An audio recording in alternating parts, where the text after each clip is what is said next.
साथियों एक बार फिर से स्वागत है आपका पंडित शुभम ब्लॉग में। एक बार फिर से आज जो है साथियों, मैं आज आपको एक बार फिर से श्रीनगर गढ़वाल के अंतर्गत ही एक सिद्धपीठ, जो कि अपने आप एक स्वयंभू सिद्धपीठ है, उसके दर्शन करवाऊंगा।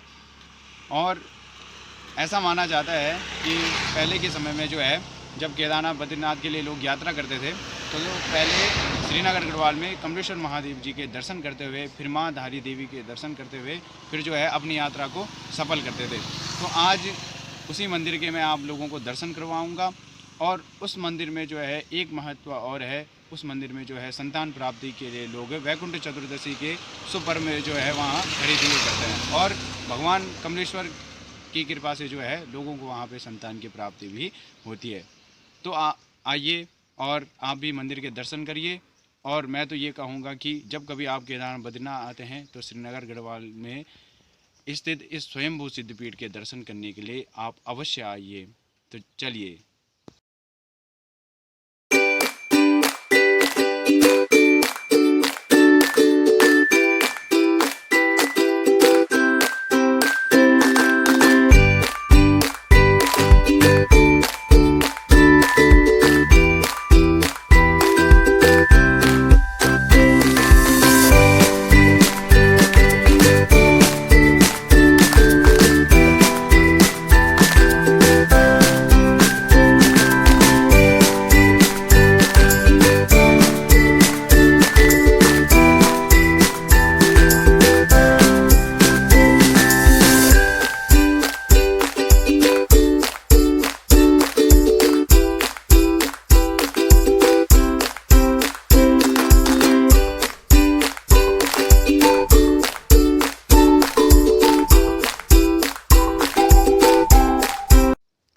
तो दोस्तों, अभी हम हैं हरिद्वार, ऋषिकेश और देहरादून मोटर मार्ग में, और जो ये सीधे रास्ता जा रहा है, ये जा रहा है केदारनाथ बद्रीनाथ के लिए।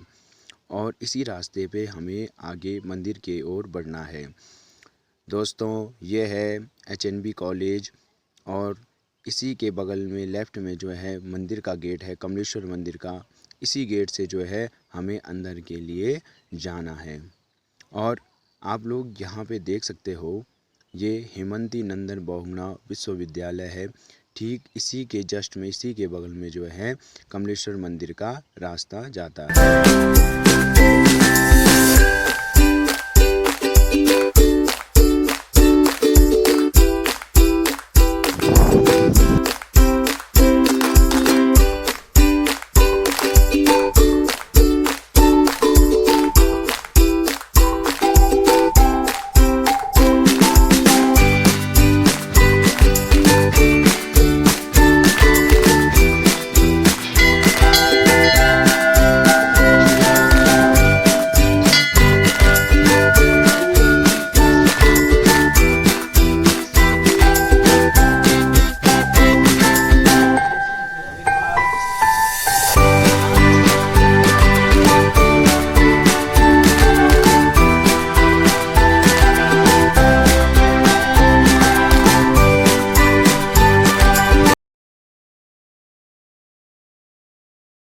मंदिर के अंदर जैसे ही आप प्रवेश करोगे तो आपको जो है छोटे छोटे शिवलिंग तथा पाद चिन्ह और विभिन्न प्रकार के भगवान जी के चिन्ह मिलेंगे, जो कि बहुत पौराणिक है। उसके बाद गणेश जी के आपको दर्शन होंगे, पुनः माँ तुलसी के दर्शन होंगे, और उसके बाद माँ पराम्बा जगदम्बा के दर्शन होंगे।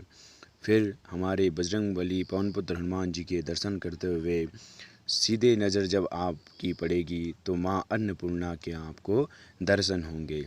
माँ अन्नपूर्णा यहाँ पे सभी भक्तों के भंडार भरती है, और माँ अन्नपूर्णा की यहाँ पे जो है असीम अनुकंपा भक्तों पे है। कहते हैं अन्नपूर्णे सदापूर्णे शंकर प्राण वल्लभे ज्ञान वैराग्य सिद्धार्थम भिक्षाम देहि च पार्वती। उसके पश्चात अब आपको जो है भगवान कमलेश्वर महादेव जी के दर्शन कराएंगे। वंदे देव उमापतिं सुरगुरुं वंदे जगत्कारणं वंदे पन्नगभूषणं मृगधरं वंदे पशूनां पतिं वंदे सूर्यशशांकवन्यनयनां वन्दे मुकुन्दप्रियां वन्दे भक्तजनाश्रया च वरदां वन्दे शिवां शङ्करं महाकालमहाकायं महाकालजगत्पते महाकाल महायोगिन महाकाल नमोस्तु। मंदिर के दर्शन हमने अभी आपको करवाए और अभी हम जो मंदिर के पुजारी हैं, जो आचार्य जी हैं, जो कि यहाँ 20 सालों से रह रहे हैं, उनसे हम मंदिर के विषय में पूछेंगे कि मंदिर की क्या कथा है और ये मंदिर जो है कब इसकी स्थापना हुई, किसने इसकी स्थापना की, है ना, और इस मंदिर की विशेषता क्या है। तो आइए जानते हैं आचार्य जी से। तो आचार्य जी प्रणाम। आचार्य जी आपका शुभ नाम? पंडित जल्दी प्रसाद। आचार्य जी आप कितने वर्षों से यहाँ रह रहे हैं? करीबन 2003-04 से मैं यहीं हूँ। अच्छा। और वर्तमान तक। अच्छा, तो आचार्य जी इस मंदिर की विशेषता क्या है?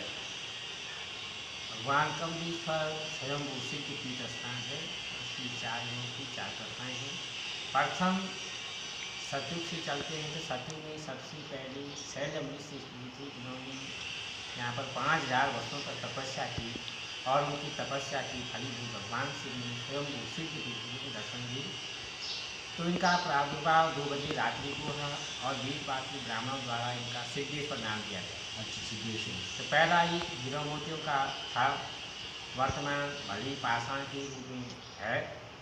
तो एक बार सतयुग में दैत्यों और देवताओं की सभी दैत्य वंशाली हो गई ब्रह्मा जी से वरदान लेके, और सभी देवता परेशान हो गए। तीनों लोगों में दैत्यों ने आक्रमण कर दिया। तो सब देवता विष्णु जी के पास जाते हैं, वैकुंठ धाम को हमारी रक्षा कीजिए।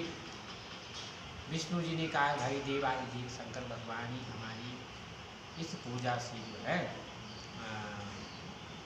शंकर भगवान हमें बचा सकते हैं, असुरों से लड़ने के लिए शक्ति प्रदान कर सकते हैं। तो उन्होंने ऐसा सिद्ध स्थान कहाँ होगा, उन्होंने देखा अपनी माया दृष्टि से, तो उन्हें यही स्थान नजर आया। सब देवताओं को लेकर हिमालय से होते हुए भगवान विष्णु इस स्थान पर आए और 1000 कमल पुष्पों से अनुष्ठान करने लगे। 1000 नाम होते भगवान शंकर के, एक पुष्प अर्पण करने लगे। 999 पुष्प अर्पण कर चुके थे भगवान विष्णु। एक पुष्प कम हो गया, क्यों? भगवान शंकर ने छिपा लिया उनकी भक्ति को परखने के लिए कि वास्तव में विष्णु जी सच्चे मन से पूजा कर रहे या नहीं। तो विष्णु जी ने देखा कि भाई पुष्प कम हो गया हो और अब पूजा से उड़ता पूजा खंडित हो जाएगी, इसलिए संसार में नेत्र को कमल नहीं कहते। उन्होंने अपना आँख रूपी नेत्र चढ़ाने का संकल्प ले लिया और जैसे उन्होंने संकल्प लिया हाथ में, तो भगवान शंकर प्रकट हुए। अच्छा। और उनका छिपा पुष्प वापस दे दिया और कहा, देव मैं आपकी पूजा से प्रसन्न हूँ, आप वर वांछित वर मांगी। तो उन्होंने सुदर्शन चक्र प्राप्ति का वरदान मांगा। तो भगवान शिव जी द्वारा उन्हें यहाँ सुदर्शन चक्र की प्राप्ति हुई। जैसे दैत्यों का संहार किया और तीनों लोगों की उसमें रक्षा की थी। तो कमल नेत्र कमलपुष्प अर्पण करने से कमलेश्वर भगवान के नाम से तब प्रसिद्ध हुई। पहला नाम पहली सिद्धेश्वर था, क्योंकि शैलमृषि द्वारा यहाँ तपस्या से उत्पन्न हुई थी। और जब भगवान विष्णु ने यहाँ पर कमल नेत्रों और कमल पुष्पों से पूजा की तो उन्हें कमलेश्वर भगवान के नाम से जाने। तो उस दिन थी कार्तिक शुक्ला चतुर्दशी। भगवान शंकर ने कहा, मैं तुम्हें सुदर्शन चक्र प्रदान कर रहा हूँ और कलयुग में इसी दिन जो मेरी आराधना करेंगे तो उनको मैं पुत्र प्राप्त कर बनाऊँ। उस समय एक निसंतान दंपति को दी गई थी, पार्वती का गए थे, उन्होंने उनको पुत्र का वरदान दिया। और तब से प्रथा चली आ रही है, हर कार्तिक शुक्ला चतुर्दशी को वैकुंठ चतुर्थी के नाम से प्रसिद्ध मेला जुड़ता है और निसंतान दंपतियों को पुत्र प्राप्त का वरदान मिलता है। तो साथियों, जैसे पंडित जी बता रहे हैं कि यहाँ पे संतान प्राप्ति के लिए भी अनेकों लोग आते हैं वैकुंठ चतुर्दशी को, तो आप लोग भी जिसकी संतान ना हो वो यहाँ आ सकते हैं और यहाँ पे खड़े दिए होते हैं, यहाँ पे जो है संतान प्राप्ति के लिए भगवान भोले की भक्ति कर सकते हैं। तो पंडित जी और इस मंदिर के विषय में कुछ जानकारी? हरि दीपक का तो विशेष अनुष्ठान यहाँ पर प्रसिद्ध है ही हर साल। बाकी भगवान राम ने भी यहाँ पर पूजा की। त्रेता में भगवान राम जब रावण का वध किया, उन्हें तो उनका 4 भगमत्या का पाप लग गया है। तो ब्रह्म हत्या के पाप से मुक्ति के लिए तुम्हें 4 धाम की यात्रा करनी है। तो भगवान राम भी उस समय पैदल होती थी यात्रा, तो श्री क्षेत्र होते हुए, इसको पहला प्राचीन नाम श्री क्षेत्र जाति श्रीनगर वर्तमान नाम है, तो यहीं से होते हुए वो पैदल यात्रा करती नदी किनारे किनारे भगवान शंकर ने उनको अपनी ओर आकर्षित किया और वो भी यहाँ पर रुकी। भगवान राम उन्होंने भी 108 कमल पुष्प 1 माह तक अर्पण किए यहाँ पर, और तब बद्र केदारनाथ को प्रस्थान किया। उस समय पर मानी जाती है कि प्रथम कमलेश्वर दर्शकर, द्वितीय श्री केदार, फिर बद्रीनाथ पूर्ण यादव। लेकिन वर्तमान स्थिति ये है कि आज यात्रियों को पता नहीं है कि यहाँ से यात्रा शुरू करनी चाहिए। ये एक मेन पॉइंट है यहाँ पे कि ये बहुत सारे यात्री सीधे आगे निकल जाते हैं, क्योंकि पुराना रास्ता कमलेश्वर मार्ग जो था वो BSNL कॉलोनी जो अब वर्तमान है इसी मंदिर की जगह हुई करती थी, और वहाँ से बीचों बीच रास्ता, आज सब मंदिर के जमीन में कब्जे हो चुके हैं, रास्ता है नहीं, इसलिए यहाँ पर यात्री नहीं आ पाते हैं, क्योंकि जो वर्तमान रास्ता है वो घूम के है, तो यात्री परेशानी की वजह से यहाँ पर नहीं आते हैं, आगे बढ़ जाते हैं या उनको मंदिर दिखाई नहीं देता है। जो भी है वर्तमान स्थिति बहुत संकटहीन है, पर लेकिन यात्रा का पूर्ण फल उन्हें तभी प्राप्त है जब भगवान कमलेश्वर के वो दर्शन करें और आगे के लिए बढ़े। क्योंकि प्राचीन समय से ऋषि मुनियों और जो भी देवता हैं हर युग में यहाँ पर आए हैं और उन्होंने यहीं से दर्शन करके आगे के लिए प्रस्थान किया है। तो ये प्रथा बहुत बड़ी वो है, प्राचीन समय से मानी जाती है, मान्यता है। तो क्योंकि यात्रा का पूर्ण फल तुम्हें वही प्राप्त है जब आप कमलेश्वर। तो साथ ही एक मेन पॉइंट ये है कि हम लोग केदारनाथ बद्रीनाथ को जाते हैं, परंतु बीच बीच जो हमारे मंदिर पड़ते हैं वहाँ हम दर्शन नहीं करते हैं। तो जैसे आचार्य जी ने बताया कि पहले कमलेश्वर में दर्शन करके उसके बाद माँ धारी देवी, तब जाके बद्रीनाथ केदारनाथ गंगोत्री यमुनोत्री की 4 धाम की यात्रा पहले सफल होती थी। तो आप लोग जब भी आएँ हम आपको बता देंगे कि कहाँ पे से आना है आपने, तो वहाँ से आप आ करके और यहाँ इस सिद्ध पीठ के जरूर एक बार दर्शन कीजिए।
साथियों, मैंने अभी आपको इस मंदिर के विषय में बताया, तो आप लोग जो है एक बार इस मंदिर में अवश्य आएँ। केदारनाथ बद्रीनाथ यात्रा में जब आप लोग आते हैं तो श्रीनगर गढ़वाल में यह मंदिर है, तो एक बार ज़रूर यहाँ दर्शन कीजिए। बहुत ही माना हुआ सिद्ध पीठ है ये, इसका जो महत्व है मैंने आप लोगों को बताया। इसी प्रकार से मैं आप लोगों को जो है आगे के मंदिरों के विषय में जो है आपको बताते रहूँगा, मंदिरों के दर्शन करवाते रहूँगा। इसी के साथ साथियों, चैनल को सब्सक्राइब अवश्य कीजिए और लाइक शेयर कमेंट करना ना भूलिए। मिलेंगे फिर अगली वीडियो में। जय सिया राम।